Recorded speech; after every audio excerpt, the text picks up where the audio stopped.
네, 안녕하세요. 4층의 빌바오입니다. 첫 번째 녹음 시간이고요. 첫 번째라서 일단 제 이름의 의미에 대해서 말씀드릴까 해요. 사실 별 의미는 없습니다.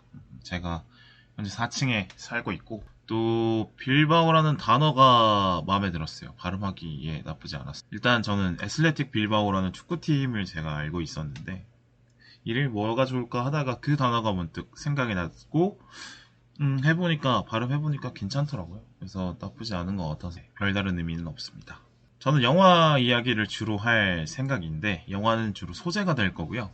제 생각, 제 이야기를 재밌게 하는 게 중요하다고 그런 위주로 진행을 할 거고, 뭐 제 일상을 공유할 수도 있고, 아니면 살면서 얘기해보고 싶었던 인상적인 장면들이 있다면 좀 재밌게 풀었으면 좋겠네요. 저에 대해서 소개를 해보자면, 뭐, 프로필을 읽는 거는 사실 좀 부끄럽고요. 저라는 사람의 성격이 어떠냐를 잘 보여드릴 수 있는 그 사건이 하나 생각이 나서 그 얘기를 좀 해도. 제가 원래 되게 수줍음이 엄청 많은 성격이에요. 어릴 때는 더더욱이나 그랬는데, 이른바 가게 심부름하는 것도 너무 힘들어했고, 그다음에 친구한테 말을 거는 것 되게 힘들어했고, 그러니까 막 뭘 말하고 싶은데 부끄러워서 막 숨는 게 너무 많았어요. 그런 아이였는데 초등학교 1학년 때 일이에요. 담임 선생님이 구연동화 대회 교내가 있으니까 하고 싶은 사람 손을 들어봐라 이렇게. 그래서 손을 들어봤어요. 사실 제가 그럴 만한 끼도 없고 수줍음도 많이 타는데 어떤 그런 거 했는지도 잘 모르겠어요.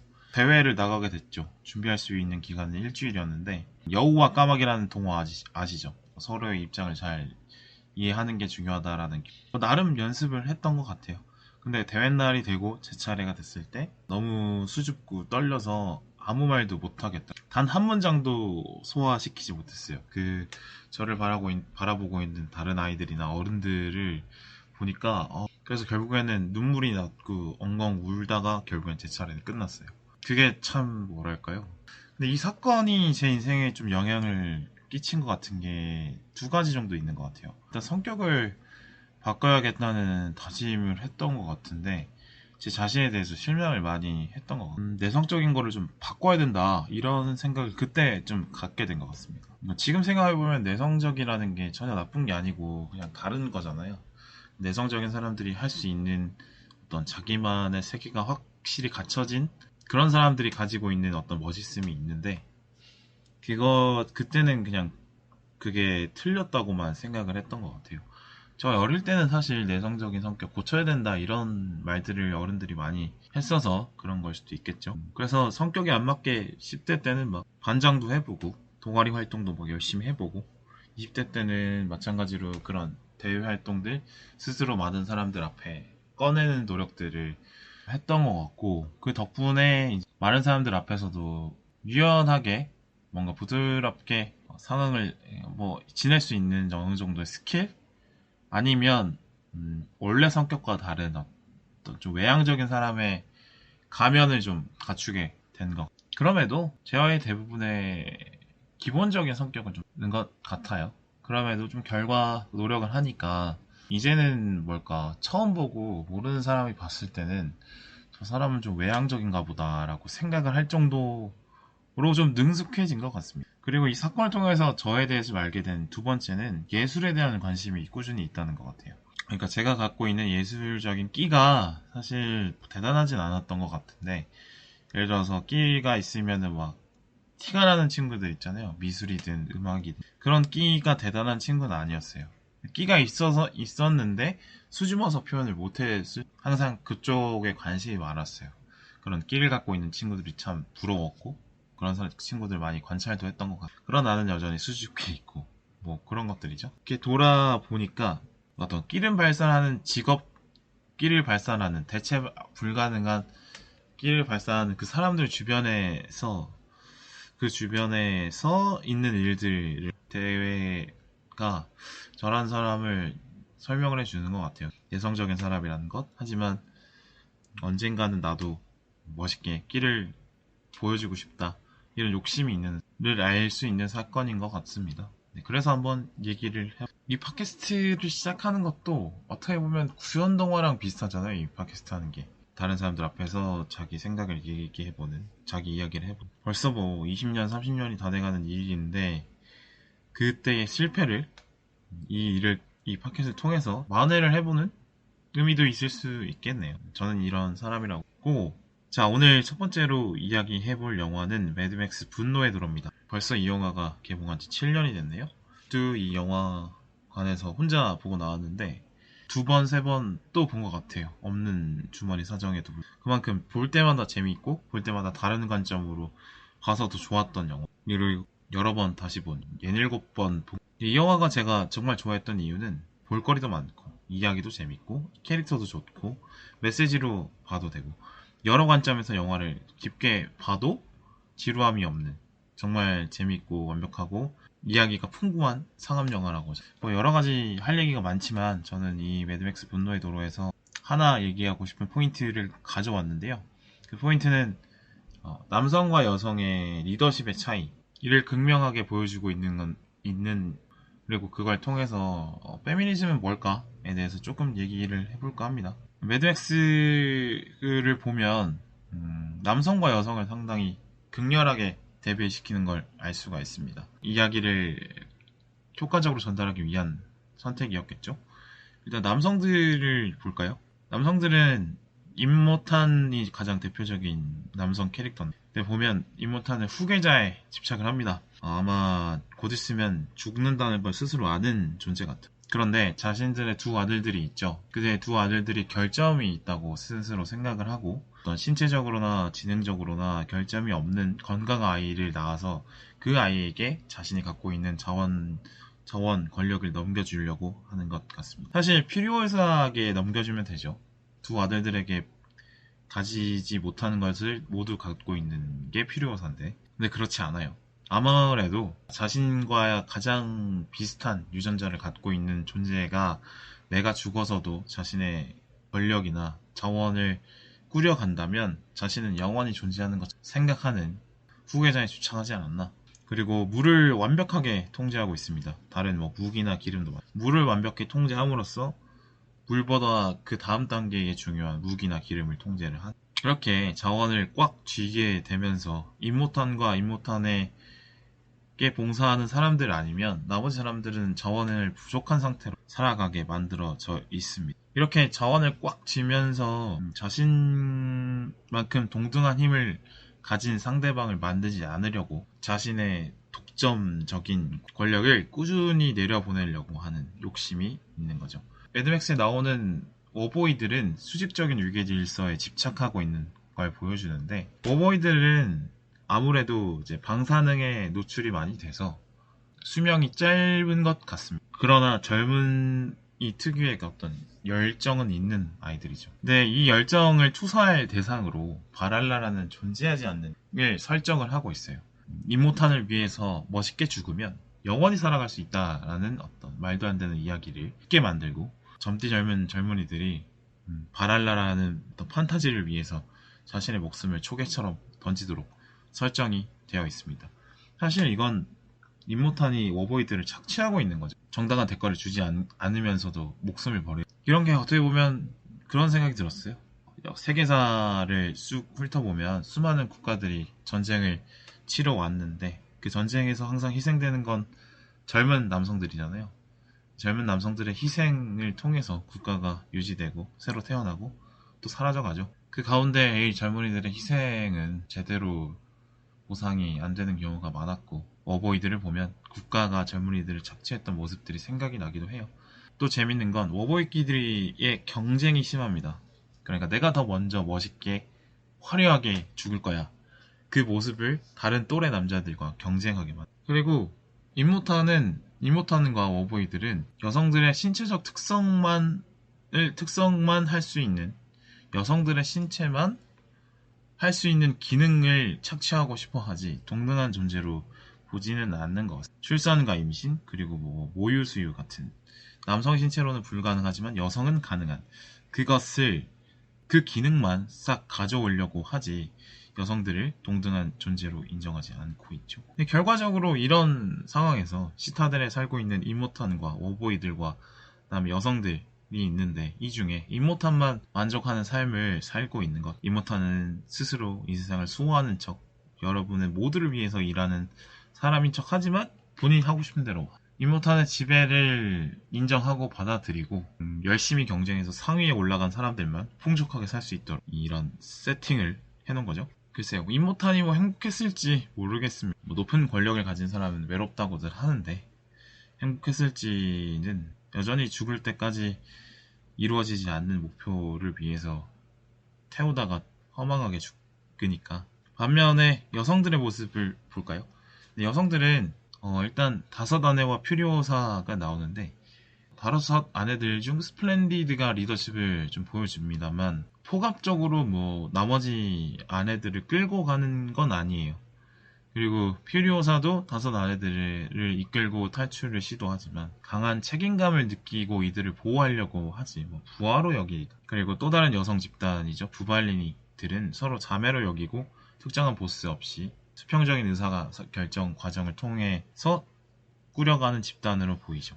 재밌는 모습은 그 퓨리오사 일행과 부발리니가 서로 만났을 때 수평적인 관계가 보인다는 점이에요. 서로 처지를 알아보고 연대하고 금방 친해지는 모습들을. 반면 임모탄과 워보이들의 관계를 임모탄은 워보이들보다 아마 2배, 3배의 수명을 사는 남자 같아요. 그리고 워보이들의 행동을 완벽하게 통제하고 있다. 그러니까 여성들의 보이는 수평적인 관계와 남성들은 그의 반면에 수직적인 관계. 아까 앞에 말씀드렸다시피 남성들은 여성을 기능으로만 지금 대하고 있는데 여성들은 남성을 동료로 대하는 태도를 보여주죠. 탈출을 함께하는 맥스를 함께할 동료라고 인정을 하고 맥스의 의견을 묻고 또 존중을 해주죠. 그리고 자신을 추격해왔던 눅스를 적이라고 배척하지 않고 오히려 연민으로 대해줍니다. 임모탄 아래에서는 같은 지배를 받는 같은 입장이다라는 연대의식을 갖고 있는 것 같아요. 이 영화의 결론은 결국 퓨리오사가 새로운 시타델의 리더가 되죠. 그러니까 임모탄의 죽음에 대해서 저항하는 바가 없었다는 걸 생각해 봤을 때 임모탄의 지배를 좋아했던 사람은 없었던 것 같아요. 이제 퓨리오사가 인정받고 있었다는 걸 알 수 있기. 결과적으로 남성 위주의 시타델과 여성 위주의 부발리니가 합쳐지는 결과가 되는데 이 결과를 통해서 임모탄의 시타델이 틀렸고 그 다음에 부발리니가 옳았다 라고 얘기하는 것 같진 않아요. 둘 다 미래를 말할 수 없는 집단인 것 같거든요. 그러니까 둘 다 하나의 성만 존재하기 때문에 생식을 제대로 할 수 없고 미래를 꾸려갈 수는 없는 거죠. 그러니까 여성과 남성의 조화가 정답이지 한쪽으로 쏠린 불균형은 종말이다 라는 걸 보여주는 결말이 아닐까 싶고요. 퓨리오사가 새로운 리더가 되자마자 되는 거예요. 물을 풀어요. 자원을 독점하지 말고 풀자 라는 거죠. 그러니까 자원을 더 이상 독점하지 말고 분배하면서 분배를 통한 재생산. 그러니까 물을 풀면 땅이 식물을 키울 수 있게 되고 또 식물을 통해서 물 저장량이 늘고 또다시 식물을 키울 수 있는 땅이 늘어나면서 생산량과 식량 생산과 물 모두 많아질 수 있는 선택이 분배다. 이런 얘기를 하는 것 같아요. 이 결론을 통해서 그 시타델의 권력 관계, 그러니까 수직적인 모습은 완벽히 사라지진 않을 것 같지만 그러나 퓨리오사가 리더가 됐으므로 좀 더 수평적인 관계가 될 것 같다는 느낌도 저는 받았는데 시타델이라는 조직이 크기 때문에 역할이 나눠질 거고 역할에는 경중이 있을 거라서 그래서 완벽하게 수직적인 관계가 없을 수는 없다고 퓨리오사가 됐기 때문에 좀 더 수평적인 관계로 개선이 될 것이다 라는 건 좀 기대해보고 제가 이 매드맥스를 보면서 생각이 들더라고요. 매드맥스의 이야기를 인류 전체의 역사에 대입해 볼 수 있겠다는 들었어요. 매드맥스 이야기는 크게 봤을 때 탈출 전까지 그리고 탈출의 과정 그리고 탈출해서 돌아왔을 때 이렇게 세 가지로 나눌 수 있는데 탈출 전 상황은 현재 이전의 인류의 사회와 좀 탈출 이전의 인류 사회에 좀 적용을 해볼 수 있을 것 같은데, 인류가 발생하고 나서부터 가족이나 혹은 부족 단위에서는 여성이 지배하는 모계 사회가 있었긴 하지만, 거기서 더 넘어서서 국가 단위에서는 항상 남성의 지배였거든요. 그리고 자원을 독점한 누군가가 자원을 갖지 못한 사람들을 착취해오는 과정, 농업시대 때는 자원을 소유한 영주가 소작농을 부린, 산업시대에 대해서는 공장을 가진 공장주와 공장에서 일하는 노동자, 이렇게. 지금은 현대도 마찬가지고요. 그런 상황이 이제 임모탄이 지배하고 있던 시타델과 현재 이전에 인류는 어떻게 보면 닮아 있다고.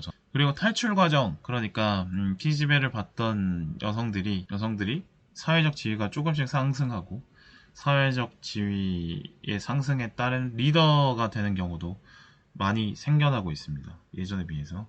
그래서 그것에 대한 갈등도 심화되고 있는 현재의 인류 사회가 퓨리오사의 탈출 과정과 대입해 들었고요. 그리고 퓨리오사가 복귀해서 새로운 리더가 됐을 때, 그러니까 이제 이거는 인류 사회의 미래로 생각해 볼 수 있어요. 앞으로의 미래 사회에서는 여성이 좀 더 남성과 비슷한 수준의 어떤 주도권 혹은 그 이상을 가질 수 있다고 저는 생각을 합니다. 이건 인류가 경험하지 못한 사회인 거죠. 매드맥스 세계관과 현재 지구가 좀 닮아져 간다는 생각도 들었는데, 지구의 자원과 기후가 점점, 자원은 줄어들고 있고 기후는 황폐화되고 있잖아요.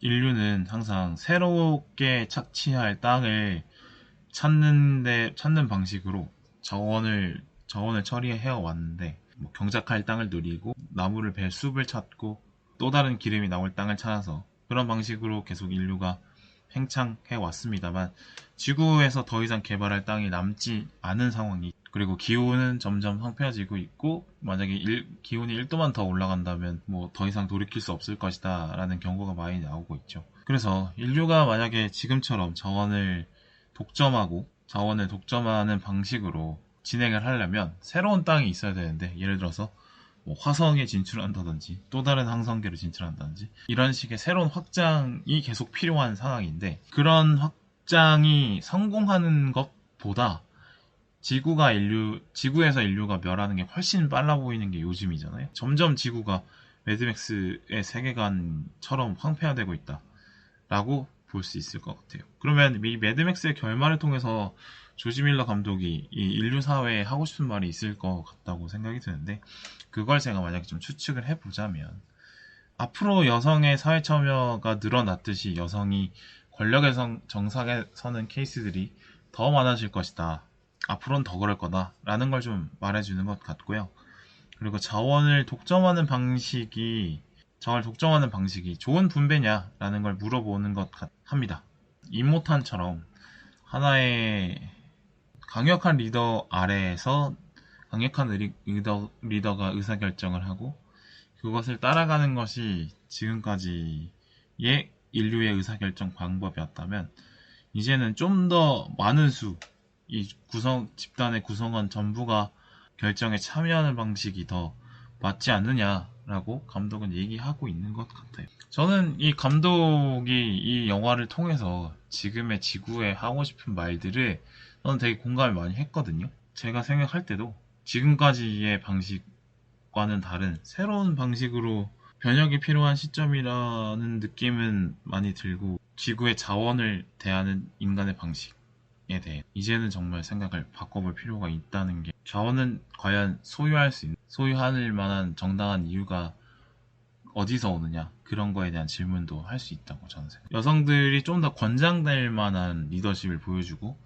반대로 남성들은 서로 경쟁하고 취하는 방식, 여성과 남성의 모습을 대비하면서 여성과 남성에 대한 관계에 대한 얘기가 될 수밖에 없는 영화라고 저는 생각을 하는데, 제가 생각할 때는 이른바 좀 레디컬 페미니즘적인 영화는 아니라고 생각을 합니다. 여성이 그간의 남성의 우위에 지배를 많이 받아왔고, 그래서 이제는 여성이 우위로 올라서야 된다 라는 얘기를 하는 것 같지 않아요. 여성과 남성이 조화를 이루어야 되고, 그리고 여성이 리더가 되는 경우가 많을 수 있으니 이걸 좀 인정하자, 이런 걸 얘기하는 정도? 결과적으로 조화를 말하는 세상은 이미 변하고 있다라는 걸 얘기하는 정도의 페미니즘은 얘기하고 있는가? 저는 이 영화를 통해서 남성들에게도 질문을 던지고 있고 여성들에게도 질문을 던지고 있다고 저는 생각을 하거든요. 남성들에게는 너 알고 보면 남성으로서 이 사회에서 지배적인 역할을 하는 것 같지만 알고 보면 임모탄에게 착취당하는 워보이 아니냐? 라고 묻는 것 같아요. 그러니까 남성으로서 내가 지배적인 권력을 쥐었다고 생각하지만 권력은 임모탄만 쥐고 있는 거잖아요. 그래서 내가 남성이라고 해서 내가 지배할 수 있는 권력을 쥔 것처럼 착각하는 거 아니야? 라고 물어보는 것 같더라고요. 임모탄 아래에 있는 여성들이나 아니면 워보이나 임모탄 아래 피지배적인 입장은 똑같은데 서로 그렇게 남자라고 여자라고 배척하면 이득은 누가 보냐? 라고 물어보는 질문도 될 수 있다고 생각을 합니다. 남성들은 사실 스스로가 언젠가 나도 임모탄처럼 될 수 있을 거라고 생각을 하는데 그게 맞냐? 그 확률은 얼마나 될 것 같냐? 라고 좀 꼬집어 보는 것 같습니다. 이 세상의 남성들 그런 것 같기도 하고요. 여성들에게는 이런 질문을 하는 것 같아요. 퓨리오사가 될래? 아니면 우유를 짜내는 여성들이 될래? 반기를 한번 들어볼래? 수능에서 살아갈래? 라고 묻는 것 같아요. 퓨리오사라는 캐릭터를 살펴봐야 될 것 같아요. 퓨리오사는 여성이지만 능력을 발휘했고 노력을 열심히 해서 여성이지만 높은 자리에 올라갔다는 것 자체가 상당히 대단한 일인데 네, 결과적으로 임모탄이 자신을 후계자로까지는 임명하지 않을 거라는 걸 알고 탈출을 시도했잖아요. 그런데 탈출이 방법이 아니고 결국엔 개혁을 해야 된다는 걸 깨닫고 돌아오는 건데 이거를 페미니즘을 열심히 주장하는 여성들에게 할 말로 좀 고쳐본다면 남성들의 지배가 못마땅해서 여성들만 존재하는 삶으로 도망간다고 해서 삶이 유지되는 게 아니라 결국엔 남성들과 함께 가야 된다는 걸 인정하자 그 안에서 개혁을 이루자라고 얘기하는 것 같거든요. 퓨리오사가 결국 여성들만 있는 집단으로 도망을 갔지만 그것이 결국에는 알고 보니 푸르른 땅이었다고 믿었던 땅이 이미 황폐가 돼버려 그걸 깨닫고 결국에는 맥스와 손을 잡고 다시 시타델로 돌아가자. 그러니까 남성을 배척하는 페미니즘은 옳은가? 라고 물어보는 것 같기도 하고 이런 의미에서 페미니즘적인 주제로 봐서 남성에게도 여성에게도 좋은 질문을 던지고 있는 그런 의미에서 좋은 페미니즘 영화라고 생각을 할 수 있습니다. 네, 이렇게 한번 매드맥스에 대해서 그리고 매드맥스에 대한 제 생각에 대해서 이야기를 해봤고요. 녹음은 여기까지고요. 다음 영화로 찾아오겠습니다.